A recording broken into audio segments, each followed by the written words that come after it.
Hi friends, আশা করি আপনারা সবাই ভালো আছেন। আপনাদের সবার ভালোবাসা নিয়ে কিন্তু আবার আজকে আমি একটা গুরুত্বপূর্ণ ভিডিও নিয়ে চলে এসেছি।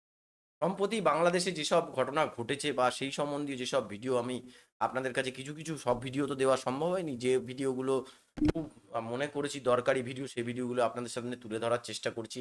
আশা করি আপনাদের ভিডিওগুলো ভালো লাগছে। আর আপনারা কোন ধরনের ভিডিও দেখতে চান আপনারা কিন্তু কমেন্ট করছেন না। আপনারা যদি কমেন্ট না করেন তাহলে কিন্তু আমরা বুঝতেও পারছি না যে আপনাদের কি ধরনের ভিডিও আপনারা পছন্দ করছেন।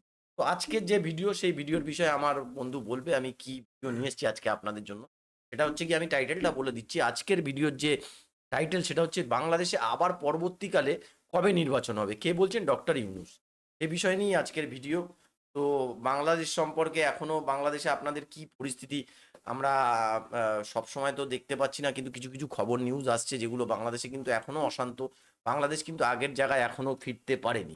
তো আগামী দিনে বাংলাদেশ যাতে ভালো জায়গায় চলে আসে, যাতে সমস্ত কিছু ঠিকঠাক হয়ে যায়, এটাই আমরা আশা করব আমাদের চ্যানেলের থেকে।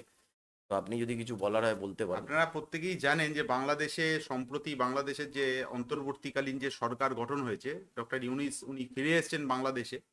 তো উনি এখন সব থেকে ওনার মূল বিষয় হচ্ছে বাংলাদেশে যে এখনো পর্যন্ত বিভিন্ন জায়গায় যে অশান্তি হামলা চলছে সেগুলোকে বন্ধ করা, সেগুলো কিন্তু বন্ধ করার। এবং আজকের আমি একটি ভিডিওতে দেখলাম বাংলাদেশের সেনাবাহিনী তারা একটি সুপ্রিম কোর্ট কি সম্ভবত হাইকোর্টের বিচারপতির ঘরে যাতে হামলা না হয় তার জন্য সেনাবাহিনী কিন্তু ওখানে মানে মজুত রয়েছে, সেনাবাহিনী কিন্তু পাহারা দিচ্ছে।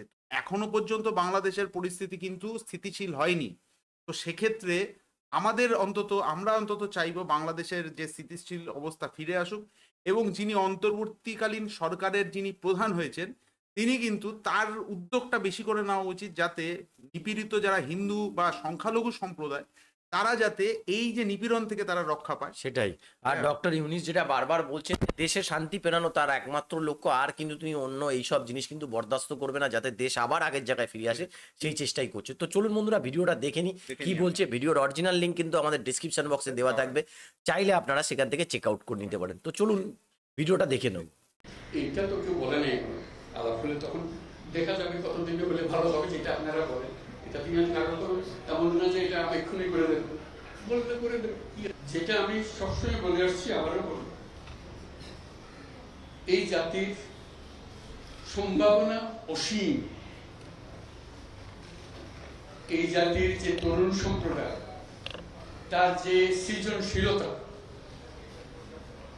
তার যে উদ্যম অন্য জাতির তুলনায় অনেক অনেক বেশি। এতটুকু জায়গার মধ্যে আমরা 17 কোটি মানুষ থাকি। এই 17 কোটি মানুষকে আমরা আরো বহু করে নিয়ে যেতে পারি, শুধু এই গুতাগুতি মারামারি খুনাখুনি এটার থেকে বাঁচতে, আর তো কিছু নেই। ওরা তো জানে সবাই কি করতে হয়। কাজে উপর অন্যরা কি মনে করলো সেটা সেটা দুঃখ পাচ্ছে। এটা বড় কথা হলো, বড় কথা হলো যে আমরা নিজেদেরকে কি করবো, ঠিক কথা বলেছেন। আমাদের স্বপ্নটা এটাই, আমাদের স্বপ্ন আমরা বাস্তবায়ন করবো।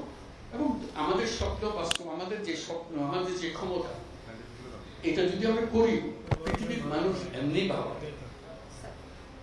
পৃথিবীর বহু দেশে তো যাই, দেখি এর চাইতে ঘনিষ্ঠ একটা জাতি, পরিবারভুক্ত জাতি খুব কম দেশে আছে। আমরা ভাগ্যবান জাতি শিখেছি। ওগুলো সব নষ্ট হয়েছে বলে তাকে দুঃখের মধ্যে। কাজে আপনি এটা যদি পরিষ্কার না করেন আর যাবেন কোথায়, আবার বর্বরতার মধ্যে থেকে গেল। কাজে এটা পরিষ্কার করতেই হবে, এটার কোনো বিকল্প না। আপনি যতভাবেই বলেন প্রত্যেকটা জিনিস, এটা এই না যে এই জিনিস নষ্ট হয়ে গেছে, ওরকম না, পুরো জিনিসটাই পচে গেছে। এই পচা জায়গাতে আবার নতুন তরতাজা জাতি আবার তৈরি করতে পারি। শুধু আমাদের সবাই একত্র হতে পারে, এটা করতে হবে, কঠিন হাত করতে হবে। কঠিন যদি না হন এটা পারবে না, থেকে যাবে, মানে বীজ থেকে যাবে। বীজ থাকলে একটা সমাধানে হবে না। তো আমি বলছেন, আমি বলছি আপনার একটা অংশ, কিন্তু আরো বিষয় আছে, সব একসঙ্গে দিতে হবে এবং করতে হবে। এটা মুক্তি পাওয়ার উপায় নেই। এটা করে দিলাম, বাবা পেয়ে গেলাম, চলে গেল, ওটা না, পুরো বডিটাই হলো পচা। আমি অর্থনীতির পাই নেই, আমি শান্তির ওইটা করতে হবে। যেগুলো করছেন এগুলো অনেকগুলো বিষয় আছে, একসঙ্গে বসতে হবে, করতে হবে, সব লড়ার ব্যবস্থা করতে ঠিক আছে, কোনোটাই সিদ্ধান্ত চলবে না। কাজে ওটাকে ঠিক করা এবং সবাইকে সমর্থন দিতে হবে। আপনারা যদি বলেন যে না এটা পারতেছে না, তাহলে বাদ দাও, তাহলেও শেষ হবে না, শেষ। সবাই না একত্রিত হলে সম্ভব না। একটা হলে সবকিছু সম্ভব, ঐক্যটা সবাই এগিয়ে থাকবে। আমি কর্মসংস্থান সরকার করে দেবো এটার কথা বলতেছি না। আমার কথাটা হলো আমরা চাকরি চাই না, আমরা চাকরি প্রার্থী নই, আমরা চাকরির দাতা। কাজে সেই জিনিস এটা আয়োজনের বিষয়। কাজে প্রত্যেকের মধ্যে শক্তি আছে, একজন পারে এটা পৃথকভাবে। এখন আমি তো ডিটেলস জানি না, রংপুরে যখন আসতাম তখন অনেক কথা জানতাম, বহুবার এসেছি, বহুবার গেছি। কাজে এখন আবার নতুন ভাবে দেখতে হবে কোনটার কি অবস্থা। সবকিছু সম্ভব। যন্ত্র যেটা আমরা নিজেদের জন্য তৈরি করেছি এটা পচে গেছে বলে কিছু হচ্ছে, যন্ত্র যদি ঠিক মতো সব কিছু সমাধান আছে। যাতে এখন আমরা যন্ত্রটা ঠিক করি, হলে কাজ করতে থাকবে। গরিব কোনটা বাঁচবে যখন গরিব চলে না, অচল গরিব নিয়ে আপনি কি করবেন? এটা নিয়ে যত কান্নাকাটি করে কিছু করতে পারবেন না। যন্ত্রটা ঠিক করার জন্য এটাই হলো মুহূর্ত, সেখানে আপনাদের ভূমিকা খুব। এটা তো কেউ বলে নেই, আলাপ হলে তখন দেখা যাবে কতদিনে হলে ভালো হবে, যেটা আপনারা বলেন। এটা তিনি কারণ তো এমন না যে এটা এক্ষুনি করে দেবেন, বললে করে দেবেন। তো বন্ধুরা, অসাধারণ বক্তব্য শুনলেন। উনি কিন্তু জবের থেকে এসছেন, একটা কথা কিন্তু বলে যাচ্ছে, এটাকে কিন্তু আপনাদের কোট করে লিখে রাখতে হবে। ও যে পুরো জিনিসটা পচে গেছে, পুরো জিনিসটাকে নতুন করে গড়তে হবে। যেহেতু উনি বিশ্বের বিভিন্ন প্রান্তে ঘুরিয়ে বেরিয়েছেন, উনি কিন্তু সমস্ত ব্যাপারটা জানেন।